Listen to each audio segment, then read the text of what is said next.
Mark chapter 14. Jesus anointed at Bethany. Now the Passover and the Feast of Unleavened Bread were only 2 days away, and the chief priests and the teachers of the law were looking for some sly way to arrest Jesus and kill him. But not during the feast, they said, or the people may riot. While he was in Bethany, reclining at the table in the home of a man known as Simon the leper, a woman came with an alabaster jar of very expensive perfume made of pure nard. She broke the jar and poured the perfume on his head. Some of those present were saying indignantly to one another, "Why this wasted perfume? It could have been sold for more than a year's wages and the money given to the poor." And they rebuked her harshly. "Leave her alone," said Jesus. "Why are you bothering her? She has done a beautiful thing to me. The poor you always have with you, and you can help them any time you want. But you will not always have me. She did what she could. She poured perfume on my body beforehand to prepare for my burial. I tell you the truth. Wherever the gospel is preached throughout the world, what she has done will also be told in memory of her." Then Judas Iscariot, one of the 12, went to the chief priests to betray Jesus to them. They were delighted to hear this and promised to give him money. So he watched for an opportunity to hand him over. The Lord's Supper. On the first day of the Feast of Unleavened Bread, when it was customary to sacrifice the Passover lamb, Jesus' disciples asked him, "Where do you want us to go and make preparation for you to eat the Passover?" So he sent two of his disciples, telling them, "Go into the city, and a man carrying a jar of water will meet you. Follow him. Say to the owner of the house he enters, 'The teacher asks, where is my guest room, where I may eat the Passover with my disciples?' He will show you a large upper room, furnished and ready. Make preparations for us there." The disciples left, went into the city, and found the things just as Jesus had told them. So they prepared the Passover. When evening came, Jesus arrived with the 12. While they were reclining at the table eating, he said, "I tell you the truth, one of you will betray me, one who is eating with me." They were saddened, and one by one they said to him, "Surely not I."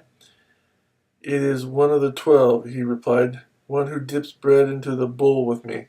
The Son of Man will go just as it is written about him, but woe to the man who betrays the Son of Man. It would be better for him if he had not been born."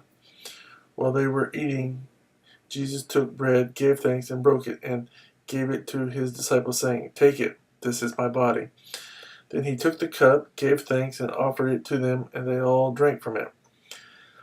"This is my blood of the covenant, which is poured out for many," he said to them. "I tell you the truth, I will not drink again of the fruit of the vine until that day when I drink it anew in the kingdom of God." When they had sung a hymn, they went out to the Mount of Olives. Jesus predicts Peter's denial. "You will all fall away," Jesus told them, "for it is written, 'I will strike the shepherd, and the sheep will be scattered.' But after I have risen, I will go ahead of you to Galilee." Peter declared, "Even if all fall away, I will not." "I tell you the truth," Jesus answered. "Today, yes, tonight, before the rooster crows twice, you yourself will disown me 3 times." But Peter insisted emphatically, "Even if I have to die with you, I will never disown you." And all the others said the same. Gethsemane. They went to a place called Gethsemane, and Jesus said to his disciples, "Sit here while I pray." He took Peter, James, and John along with him, and he began to be deeply distressed and troubled. "My soul is overwhelmed with sorrow to the point of death," he said to them. "Stay here and keep watch." Going a little further, he fell to the ground and prayed that if possible the hour might pass from him. "Abba, Father," he said, "everything is possible for you. Take this cup from me, yet not what I will, but what you will."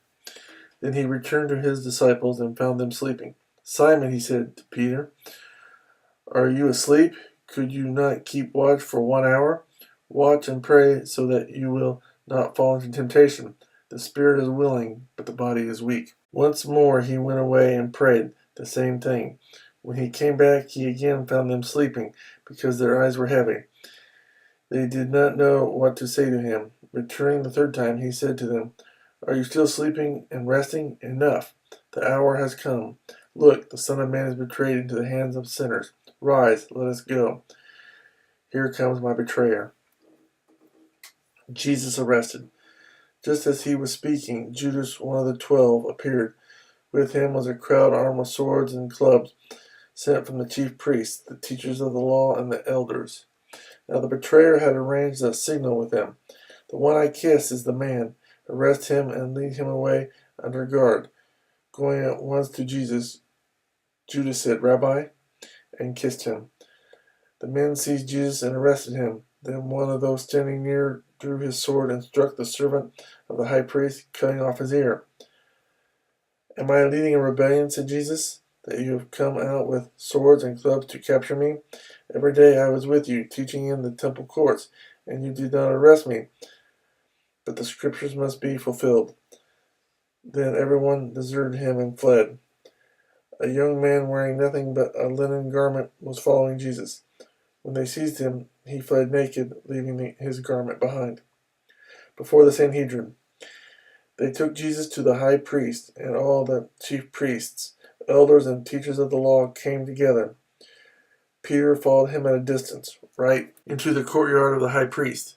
There he sat with the guards and warmed himself at the fire.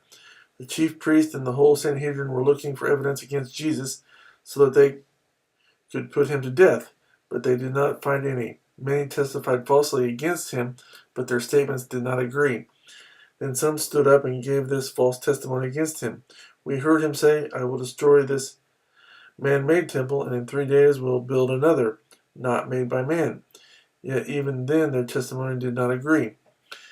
Then the high priest stood up before them and asked Jesus, Are you not going to answer? What is this testimony that these men are bringing against you? But Jesus remained silent and gave no answer. Again the high priest asked him, Are you the Christ, the Son of the Blessed One? I am, said Jesus. And you will see the Son of Man sitting at the right hand of the Mighty One and coming on the clouds of heaven. The high priest tore his clothes. Why do we need any more witnesses? He asked. You have heard the blasphemy. What do you think? They all condemned him as worthy of death. Then some began to spit at him. They blindfolded him, struck him with their fists, and said, Prophesy. And the guards took him and beat him. Peter disowns Jesus. While Peter was below in the courtyard, one of the servant girls of the high priest came by. When she saw Peter warming himself, she looked closely at him. You also were with that Nazarene Jesus, she said. But he denied it. I don't know or understand what you're talking about, he said, and went out into the entryway. When the servant girl saw him there, she said again to those standing around, This fellow is one of them. Again he denied it. After a little while, those standing near said to Peter, Surely you are one of them, for you are a Galilean. He began to call down curses on himself, and he swore to them, I don't know this man you're talking about. Immediately the rooster crowed the second time. Then Peter remembered the word Jesus had spoken to him.